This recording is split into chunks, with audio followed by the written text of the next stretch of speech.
Hello to anybody who could be watching this. I'm making a video about a 2001 Pontiac Firebird V6 auto, and pretty much just wanted to talk about the things that I like about this car, things I don't like about the car, problems that the car has, like common issues.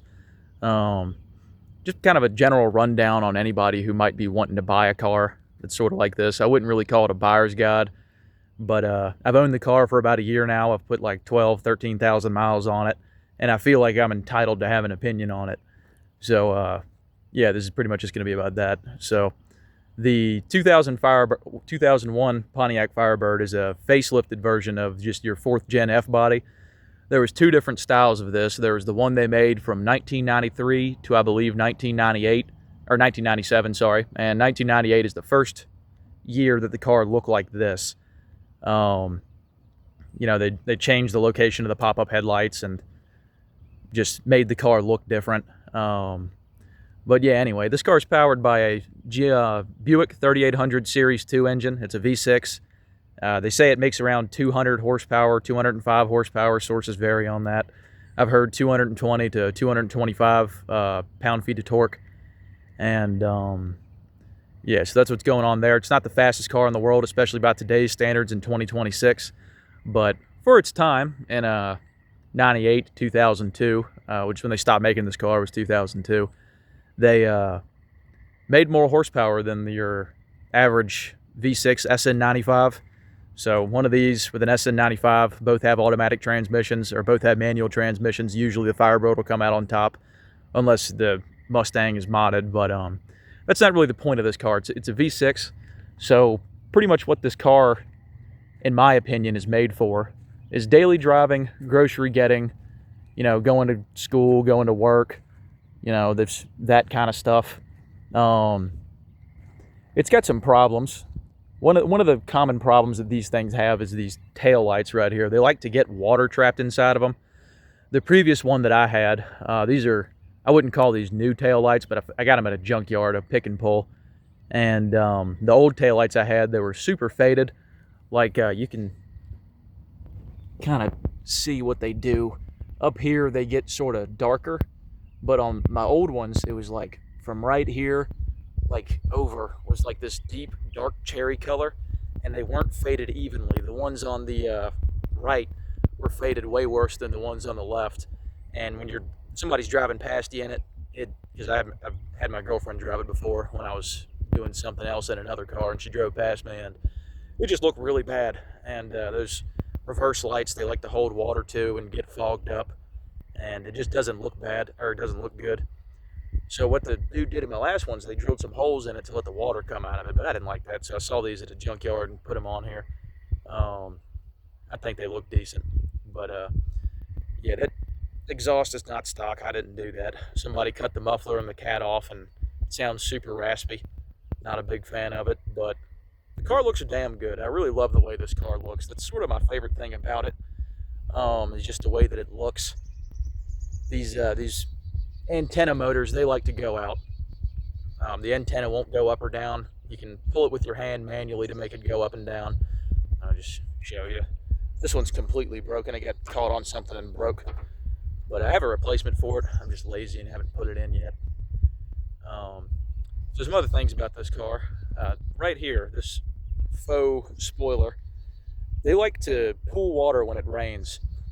And if you sit on a flat surface, the water will get down in here where the windshield meets, like just the hatch. And in here, this is fiberglass. This isn't metal. This whole trunk is like fiberglass, but except for where the windshield mounts, it's metal down in there. And if water sits here, it'll start to rust if you let it sit for long enough, and if it happens enough times. And then water will start leaking down into your trunk down there, and it'll start rusting out the floor. And that's not, something you want, obviously, because rust in your car and water in your car are two bad things. And this one has that problem. I took it to a shop to get them to fix it, but they didn't know what the hell they were doing. They didn't tell me that it had rust on it until afterwards. It's the only thing I've ever taken this car to a shop for, and I regret bringing it there. I usually do the work myself, but I don't trust myself with back glasses and windshields yet. Maybe I will one day, but it's besides the point. So yeah, just look out for rust under there when you go to buy one of these things. I guess pop it up, look at the carpet, see if it looks like water's been leaking on it, grab it, touch it for moisture. Maybe go look at one of these when it's raining or after it's rained so you can see if there's rust down there. You know, it's got typical old car problems too, like the rubber weather seals like to go bad around the door and stuff, and the trunk, and just anywhere that there's, you know, rubber seals on. You could replace that, you know, it's no big deal, but when you buy this car, it's probably going to have some leaks. The T-tops like to leak as well. And this one, speaking of rust, while I'm talking about rust, I'll just show you some common rust things that I've noticed. I'll try to take these T-tops off with one hand. Don't know if I can do that or not, but let's see. I can't. Bear with the bad cinematography real quick. So right here, as you can see, water will get stuck up in here and it'll start rusting out. And so what that does, the water gets in through there and then it gets stuck in my headliner right here. And I'll take a turn and a bunch of water will slosh out into the floor. And that sucks. That is not what you like to see. These are made out of cardboard too while I'm onto these sun visors. The interior quality of GM automobiles from this time is not very good. These are actually cardboard too. It's no joke. This is straight up just cardboard. It's got mirrors on it. Whatever. If you like mirrors, there you go. But let me put this top back on.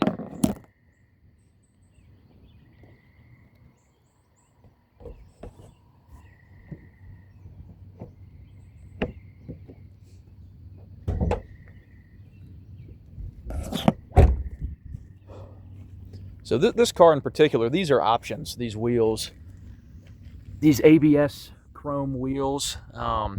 Most of them, I don't know what they're made out of, maybe some kind of composite material, but they usually aren't chrome. So the owner of this car decided to option himself some chrome wheels. First, I didn't like them, but I've really grown to like the way that these look. But since I'm talking about common problems, these chrome wheels, the problems with these is the chrome will start peeling off after a long time because, you know, they're old. This car right now is 25 years old. It qualifies as an antique, but I daily drive it.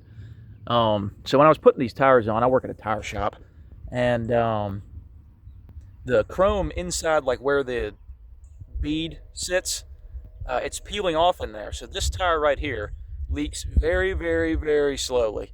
Now we put bead sealer on it to try to get it to stop doing that, but it didn't, and it leaks so slowly that I don't feel like taking the time to actually fix it by like cleaning it really good and getting all that chrome off and hoping it's going to seal. So I just put air in it when I go to work, like probably once a month. Leaks really, really slow. These are Falcons, by the way. These are decent tires. Yeah,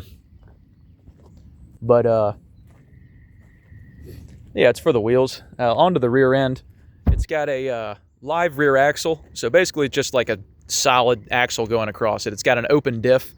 I think you could option these with the Positrack that came in the Trans Ams and the Formulas, but this one does not have that. This has an open diff, so if you're looking to do burnouts in a V6 Firebird, you might want to find one with the Y87, or somebody swapped a Posi into it. This thing's just going to be doing one-wheel peels all day. Yeah, I guess I can talk a little bit about those Positrack rear ends, because when I bought this car, somebody had put a Positrack rear end out of a WS6 into it. He had a WS6 that he totaled, and he put a Positrack in it, and I was driving it the second day that I owned it, and I was going to work, and I was going up a hill, and I heard a loud, like, kind of like a pop sound coming from the back, like something breaking. And every time I would let off the accelerator, there'd be this nasty sound coming from the rear. So I messaged the dude, and I'm like, hey, man, that rear end you gave me exploded. And he was like, oh, man, well, I got the stock one for it if you want to put it back in there. So I was like, yeah, I guess I do. So I took that stock rear end and put it back in. And, you know, I'm not doing burnouts or anything, but I am in a gravel parking lot. Before I did this, I was doing some donuts in the gravel parking lot. So you can still have fun with this car if you're on, like, you know, loose dirt or gravel or something. Don't wreck it, please. These are becoming harder to find, and they're damn good looking cars. So please usually drive responsibly. It's not like they're super fast or anything either. But yeah, it's a pretty decent car. Let me show you what's going on under the hood. Not a whole lot, but a lot of, it's a good engine. A 3800 is a good engine, in my opinion at least. I've never had any major issues with it. So this is my second 4th gen F body. My first one was a 2002 Camaro with it's the same damn car. Like everything about it's the same, it just looks different. It had the 3800 in it like we got here. I have not had this issue luckily, but I've heard that the intake manifold gaskets go bad underneath it. The lower and upper gaskets on that will go bad and it'll start burning a little bit of coolant. And this, I think, is burning a little bit of coolant slowly. Not a lot, but whenever I check the radiator, I'll top it off and then it'll be down a little bit. So I hope that's not what it is. I haven't seen any leaks. I put it on the lift at work and checked and I haven't seen anything. But yeah, that's something. Air filter's super easy to change. I can probably do it with one hand. You just pop this thing out, boom, there it is. Good old Fram for you. They went out of business in case you didn't know, but so yeah, that's easy as hell. Doing anything on the front of the engine of this is also easy as hell. You can just see how much room you have there. Since this engine bay is made for a V8 car and they put a V6 in it, you got all this room to work on the front of the engine. So I put a coolant temperature sensor in right there. I've put a new serpentine belt on it. I put some washers behind the idler pulley right here because the belt was misaligned, and it's probably not how you're supposed to do it, but it's how I did it, and it's not eating this belt no more. So, you know, now getting to the rear spark plugs are kind of a bitch because they're all the way back there, but it could be worse. You know, you don't have to remove the intake manifold like you would on like a 3.3 Toyota engine. That's a giant pain in the ass. But yeah, I did something else I had to do. The coil packs, they sit right here. This one says 5.2, but it's not actually for 5.2. It doesn't matter. It doesn't matter what the numbers on them are. They're coil packs. This middle one went bad, and I had to replace it. It started misfiring. Just every now and then I'd hit the gas, and it would just give me like a little, kind of like fish bite missing.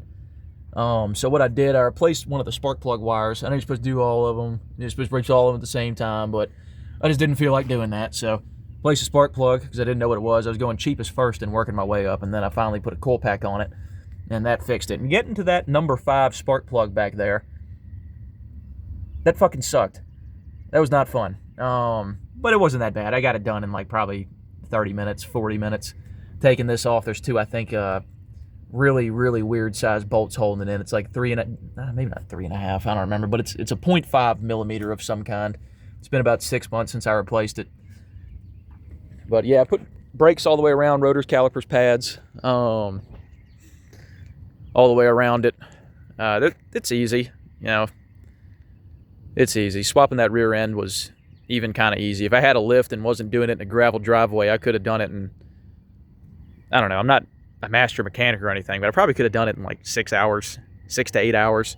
Instead, it took me 3 days. It was on my back in a gravel driveway. So the rear ends, the posi tracks will go out on these. But I ain't had no problems with this open diff rear end. I mean, the pumpkin head where the front of the diff, not the diff, but like the diff cover seals onto it, that's leaking. But I can just put a gasket on it and some RTV and that should fix it. I just am lazy and haven't felt like doing it. It's got daytime running lights. You know, they're always on. On a Trans Am or a Formula, they would sit right there next to the license plates. It's either the daytime running lights or the fog lights that sit there. So you can tell a V6 because all 4 of the front lights will be right here. The fog lights and the daytime running lights will be on the side. And on a Formula or Trans Am, they'll be right here. So yeah, that's something to notice. And another thing, the 4L60E transmission that they put in these, in my opinion, owning both the Firebird and the Camaro, I think that they're piles of garbage. I think they suck real bad. And so my Camaro had slightly less miles on it than this. This has 170, 300 something miles. My Camaro, when I got rid of it, I think had 162,000. But the transmission had just started slipping, and that was strange. So I sold it to some poor unsuspecting kid. Is that bad of me? Yes, probably, but I think I gave him a decent deal on the car, and he really, really wanted it. And, you know, it was clean. It wasn't trashed or anything, and that was the only thing really wrong with it, which is an expensive thing that's wrong with it. But he was like 18. He's not going to give a damn. He's going to destroy that car anyway. So But I guess I got what I deserved because I bought one and the transmission's even worse. Actually, I traded a C4 Corvette for this. Am I an idiot? Yes. It was an 84 with the ceasefire injection engine on it. It had a whole bunch of problems. That thing was a pile. But it was a cool car. It was so damn expensive. Owning a Corvette is so damn expensive. Not buying the thing wasn't expensive. It was $4,000.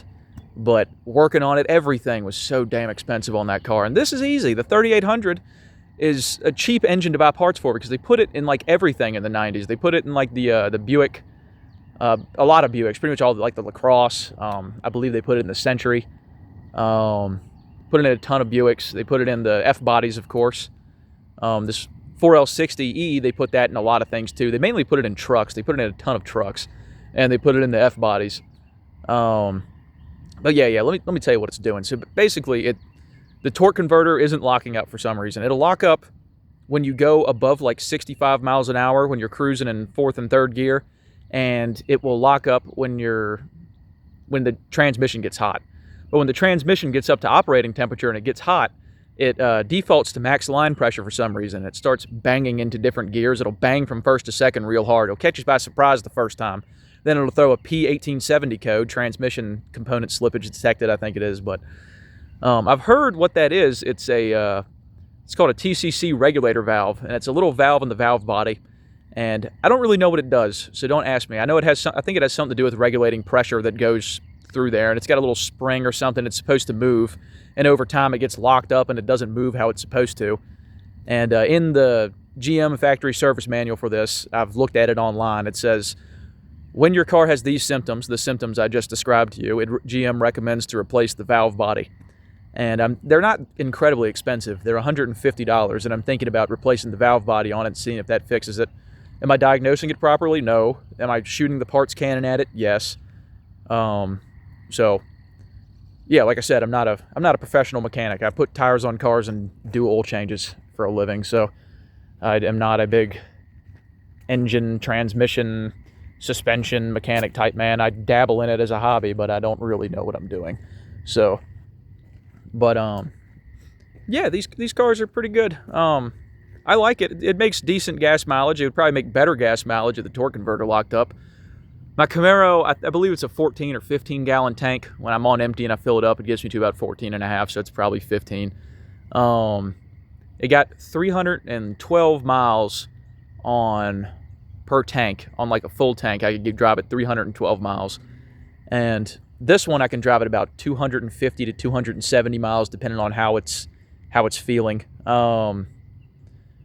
But God, I just look at it. It's such a beautiful car. It looks great. Anyway, let me show you inside, and I'll start it up in a second, and we can listen to how this nasty straight-piped 3800 sounds. At idle, it sounds good, and I'm not going to drive it in this video, so you won't get to hear it being raspy and whiny like they like to do when they're at high RPMs. But so let's turn the lights on so we can see something. So the interior, your gauge cluster, you got a coolant temperature gauge, you got an oil pressure gauge, tachometer, speedometer, battery gauge, you get a fuel gauge, obviously. Miles, 170,386. Now what these would have in them factories, like an AC Delco, just radio, of course, with a CD player. I think the older ones had a cassette player in them. I don't know if they made a cassette CD combo, but this is just some aftermarket head unit that's in here. The AC works. AC works on this. The AC worked on my Camaro too. So do with that knowledge what you will. The AC doesn't seem to be that bad. And you got your typical just automatic shifter. The Camaro has a button up top that you pull instead. I think this looks better. Got an old. It's got drum and hat e-brakes. It's just a cable that runs back there and connects to it. You can see it. You can just grab it with your hands and disconnect it. It's super simple. It's super old school. I kind of like that. It's such a cool car. Let's turn the lights on in here. And we got one cup holder right here, which I can only imagine if you had a manual, that getting in the way of shifting. You're trying to shift with your large Coke from McDonald's and you're having a hard time. It's got another cup holder right here. It's got two cup holders. This one's the secret cup holder. Most people don't know about that, and I flip it out and they're like, oh my God, it's got another cup holder. So that's kind of cool. But glove box, Don't judge my glove box. It's packed full of garbage. Get the original owner's manual, which is pretty cool. Got the dude's address and everything, so I guess I could go knock on his door and say hi. Just kidding, I wouldn't do that. But bulbs, you know, it's got a decent amount of space, and it's got a light in it so you can see. This car has no cabin air filter, so there's not going to be one back there. Yeah, glove box, center console. These are pieces of shit, these center consoles. So this one is not that bad. That's because I replaced the lid from some cheap Chinese company. This is $5, this lid.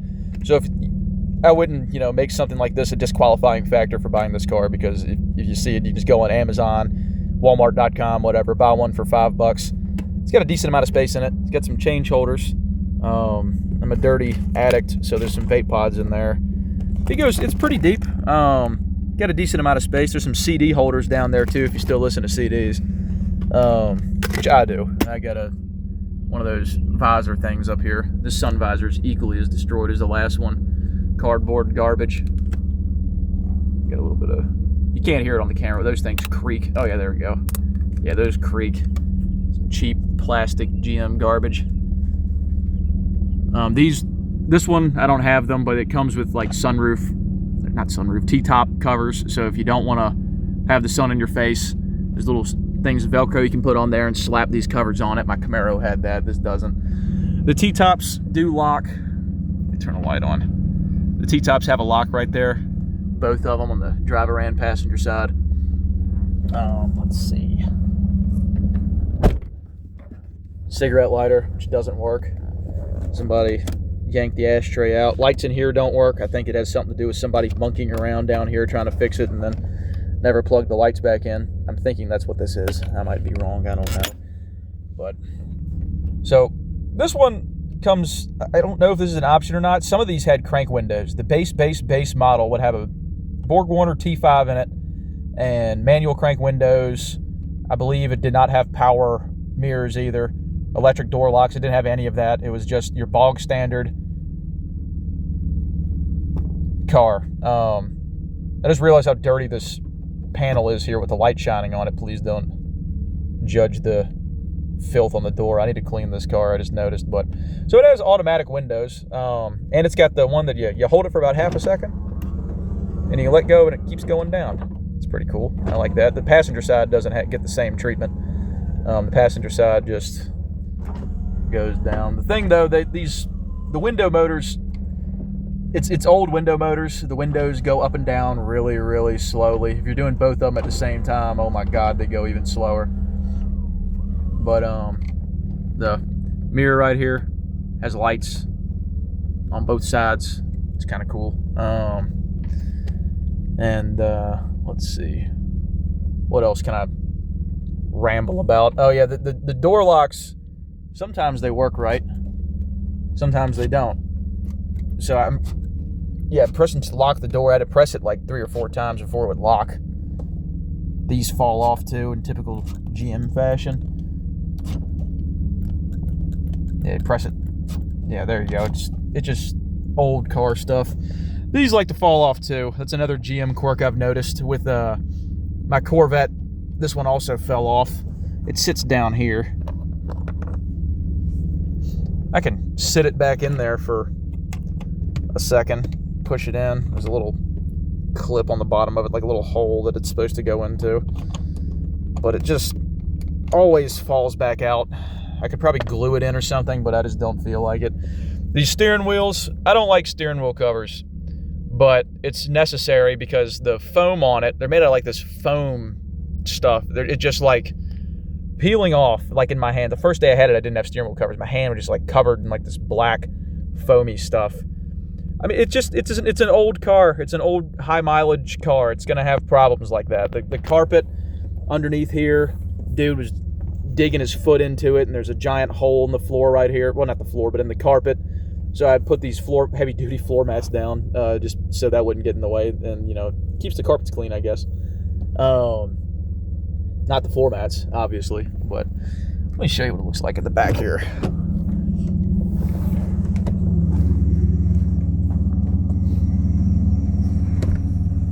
So don't put a person back here. That's cruel and unusual. I wouldn't do that to anybody. I've done it before, and one of the people was a little hefty, and the other person was a little hefty too, and when I would go over bumps, my suspension would bottom out. So yeah, if you got a fat girlfriend, don't put her back here. Or if you got fat friends, don't put her back here either. Oh yeah, you got 2 cup holders back here too, so the fat people in your back seat can drink their large sodas. Or your skinny people back there can do it too. I don't discriminate. Be fat, be skinny. I don't give a damn. I'm skinny and fat at the same time, so who am I to judge? Okay. Yeah, sometimes you got to press this button 5 or 6 times to get the trunk to open. You can also open it with a key. These things have 2 keys. If somebody tries to sell you one and it only has 1 key, you're missing the key for the trunk. So the cars with T-tops, they have these T-top holders. You can see the the carpet is soaked. It's because of that rust in the the rear glass mounts. It leaks down in here and just makes a mess. So these things, you can put your T-tops right there. One's for the front, the driver's side T-top, and one's for the passenger side T-top. And they both sit down in there, and it deletes a lot of your trunk space. If you're going grocery shopping, you might have to put those T-tops back up, and if you're getting a bunch. Those back seats go down too. They got 2 handles. They got a handle over there and a handle over there. You can push it down. Your shock mounts sit like right here if you want to do your rear shocks. They sit right there. You got to kind of like pull the carpet up though, which sucks. It's got this, sticky sound deadening stuff on it that doesn't like to come off. Underneath here, you can turn these little screws and you can pop this panel off right here, and there's a jack that sits about right here and a spare tire that sits right here. This is also how you access your antenna motor. So if you want to replace it, you can pull this up and you can monkey around with that. Your tail lights, they're pretty easy to replace. If you want to do bulbs, there's 5 of them. There's one that's hiding, so don't just go yanking on it when you take 4 off. There's 2 right there, 2 right there. One, you got to remove this panel. It sits back here in the corner, and it's got 4 bulbs. It's got this one of them tiny little outside bulbs. I don't know what they're called. And I think these 3 are H7s. Got the reverse lights in there too. Yeah, so there's 3 lights right here. These 2 blink for the turn signal. This one is just a regular tail light. Then you got the reverse light right here. There's a tag light too. Mine's broken.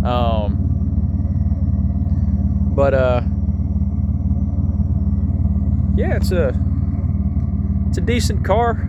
I like it a lot. I daily drive it. Do not hesitate to buy one of these. If it's pile, don't buy it.